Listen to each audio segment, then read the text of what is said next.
Class 11 chapter number 1 समुच्चय प्रश्नावली 3 का पार्ट 2 लेके आए हैं। और इससे पहले हमने पार्ट 1 में बेसिक चीज़ें समझ ली थी और क्वेश्चन नंबर 1 से 3 तक कर लिया था। चलिए आज के इस वीडियो में क्वेश्चन नंबर 4 से जो बाकी क्वेश्चन बचे उनको करते हैं। बहुत ही आसान है। कह रहे निम्नलिखित समुच्चयों के सभी उप समुच्चय लिखिए। ठीक है, सभी उप समुच्चय निकालने हैं। अच्छा ठीक है, तो पहले क्वेश्चन पे आ जाते हैं। चौथा नंबर है, ठीक है, पहला पार्ट है। पहला पार्ट क्या, देखो हमारे पास एक ही एलिमेंट है, इसके अंदर एक ही एलिमेंट को हिंदी में पद बोलते हैं। तो उप समुच्चय कितने होंगे? उप समुच्चयों की संख्या, थोड़ी बहुत हिंदी मेरी ना वीक है तो आप समझ लेना। उप समुच्चय की संख्या का जो फॉर्मूला होता है ना, वो होता है 2 की पावर n। 2 n के पदों की संख्या 1, तो कितने उप समुच्चय आएंगे? 2। ठीक है, आपको मैंने बताया था उप समुच्चय क्या होता है। हर एक सेट का जो उप समुच्चय होता है वो फाई तो होता ही है और खुद वो सेट होता है। ठीक है, फाई को आप इस ब्रैकेट में बंद नहीं कर सकते। तो 2 उप समुच्चय आएंगे, दोनों के दोनों मिल गए। ठीक है, देखो इसमें एक ही पद है ना, जब एक ही पद होता है तो उसे हम बोलते हैं सिंगलटन सेट। और मैं आपसे बार बार रिक्वेस्ट कर रहा हूँ बच्चों, अंग्रेजी की आदत डाल लो। ये अंग्रेजी में बोलना ज़्यादा आसान होता है। ठीक है, जैसे उप समुच्चय को अंग्रेजी में सबसेट बोलते हैं, तो सबसेट ज़्यादा आसान लग रहा है, उप समुच्चय बोलना आसान लग रहा है ना। तो मैं आपसे रिक्वेस्ट करूँगा कि बच्चों अंग्रेजी की आदत डाल लो, क्योंकि मैं भी हिंदी मीडियम से पढ़ा हूँ। तो अंग्रेजी की आदत डाल लो, क्योंकि फ्यूचर में सारा कुछ अंग्रेजी में हो जाएगा, सारी पढ़ाई। ठीक है, अगर आप आगे की पढ़ाई के बारे में सोच रहे हो तो। नंबर 2, आपको सेट दे रखा है A, B। ठीक है, इसमें कितने पद हैं? 2, 1 2। तो उप समुच्चयों की संख्या,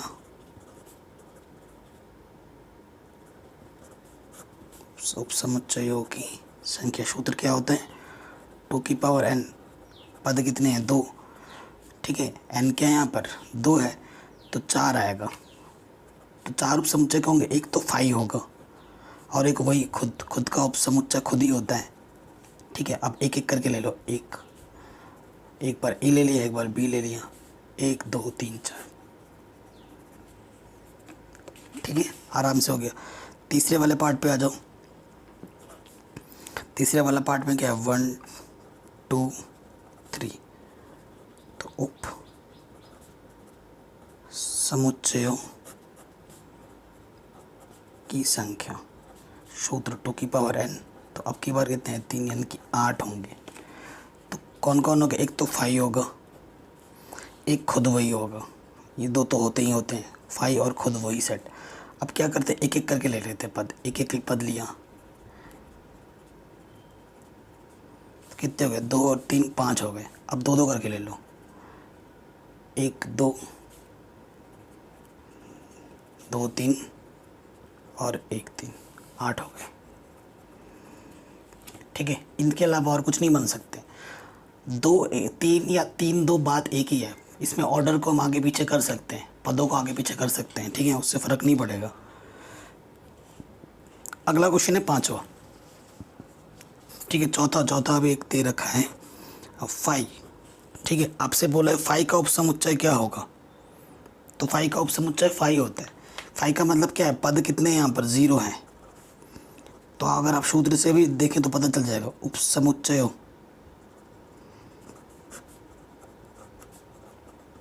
की संख्या 2 की पावर n होता है। n यहाँ क्या है? 0 है। और किसी की पावर 0 हो तो फाई का उपसमुच्चय क्या हो जाएगा? फाई हो जाएगा।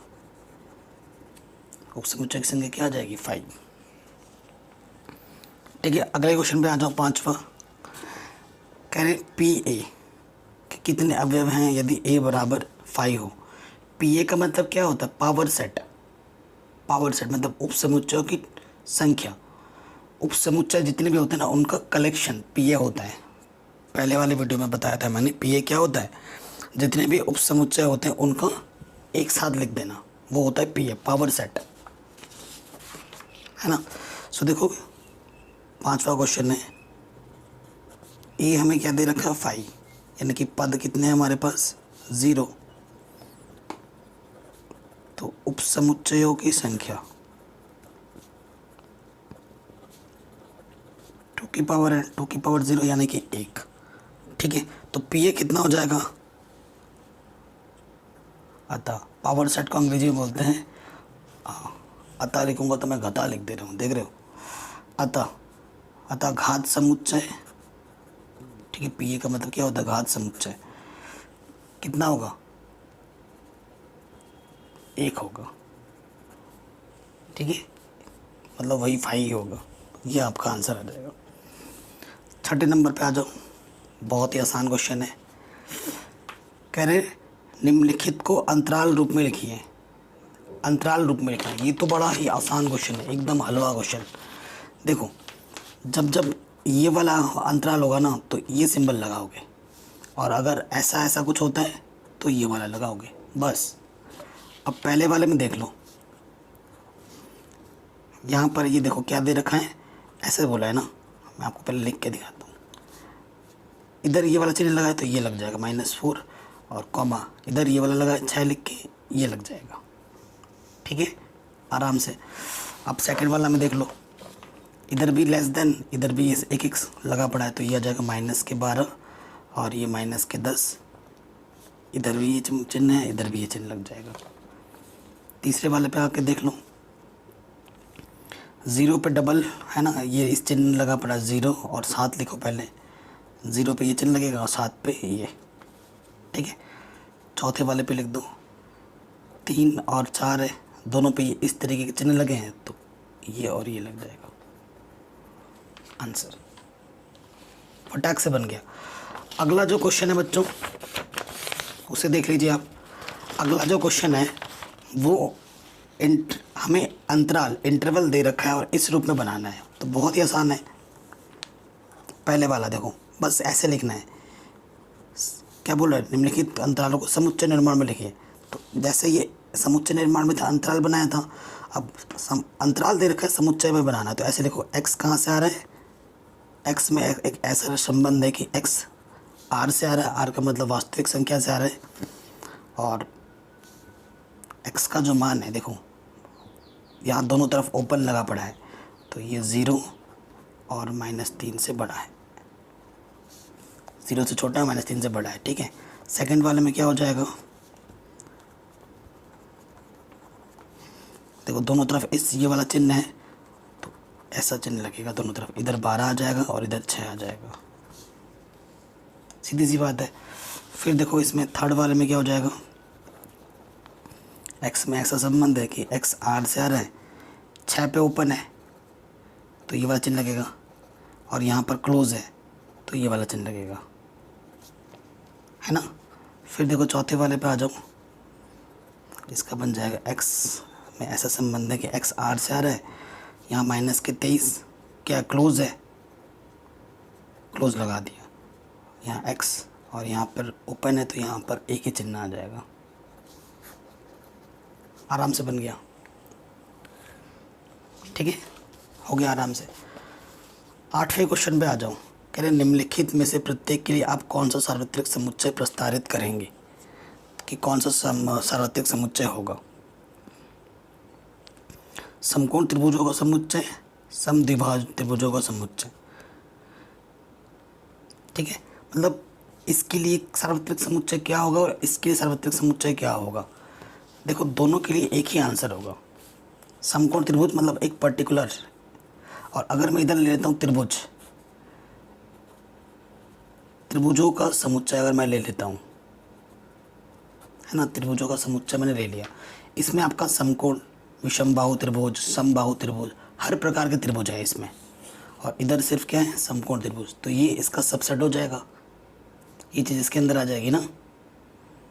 तो इन दोनों का एक ही आंसर है, समकोण त्रिभुजों का समुच्चय और समद्विबाहु त्रिभुजों का समुच्चय का जो सार्वत्रिक समुच्चय होगा ना, सार्वत्रिक समुच्चय क्या लिखोगे, यूं, सभी, दोनों का एक ही आंसर, सभी त्रिभुजों का समुच्चय, सभी त्रिभुज में हर प्रकार के त्रिभुज आ जाएंगे, तो वो होगा आपका यूं, सार्वत्रिक समुच्चय। इन दोनों का एक ही आंसर है। अगले क्वेश्चन में आ जाओ, ये तो एकदम आसान है, कह रहे ये ए है, ये बी है, ये सी है, इन तीनों समुच्चय ए बी सी के लिए निम्नलिखित में से कौन से सार्वत्रिक समुच्चय लिए जा सकते हैं।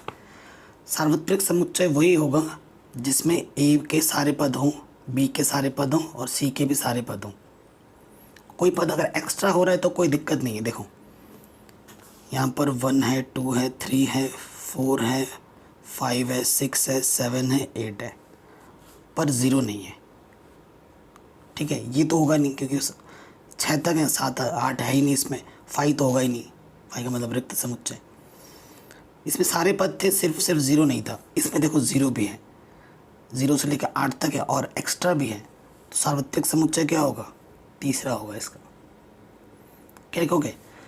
चूँकि ए बी व सी के सभी पद इसमें मौजूद हैं, अर्थात सार्वत्रिक समुच्चय बराबर क्या हो जाएगा? ये लिखोगे और ये कर दोगे, ये आपका आंसर हो जाएगा। ठीक है, तो ये चीज़ आपको आराम से आ गई समझ में। तो नेक्स्ट वीडियो में हम जो सीखेंगे वो सीखेंगे वेन डायग्राम्स के बारे में, है ना, और फिर ऑपरेशन ऑन सेट्स कैसे जोड़ते हैं, कैसे घटाते हैं, है ना, क्या ये सब कैसे होता है, वो आपको नेक्स्ट वीडियो में देखने को मिलेगा। डिस्क्रिप्शन को ज़रूर चेक करें, प्लेलिस्ट को ज़रूर चेक करें। चैनल पर डेली वीडियो अपलोड हो रही है। अगर चैनल पर नए हो तो सब्सक्राइब ज़रूर करें, जो कि बिल्कुल फ्री है।